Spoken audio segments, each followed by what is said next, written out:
Je m'appelle Julie, Julie de Paris. Comme si cette réponse devait clore les présentations, plus personne après ne parla. Toutes trois reportèrent leur attention sur les événements qui se déroulaient sous leurs pieds, spectatrices privilégiées aux premières loges d'un combat où se jouait la survie de l'humanité. Il devait se produire les mêmes scènes de cohabitation violente sur toute la surface de cette terre. La plaine, entre les deux barres rocheuses, s'étendait sur une grande superficie. La rivière, en son centre, débordait de vie, et au-delà de celle-ci, il devait en être également ainsi. À gauche, l'horizon bien dégagé affichait une courbure marquée. C'est là que le soleil visiblement se couchait. « L'horizon est vraiment très courbe !» s'exclama Julie. Elle parlait à voix haute, plus pour elle-même que pour un auditoire. Justine traduisit à Clara, qui acquiesça. Les trois femmes semblaient pensives. Un flot d'anglais bruyant et excité interpella les deux Françaises.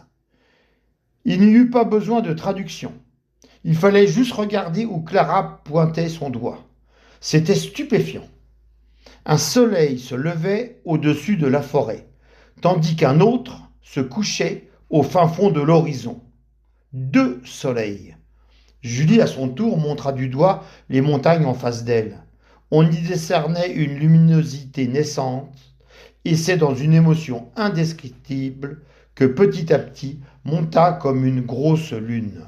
Une lune tellement énorme que l'on aurait dit une planète.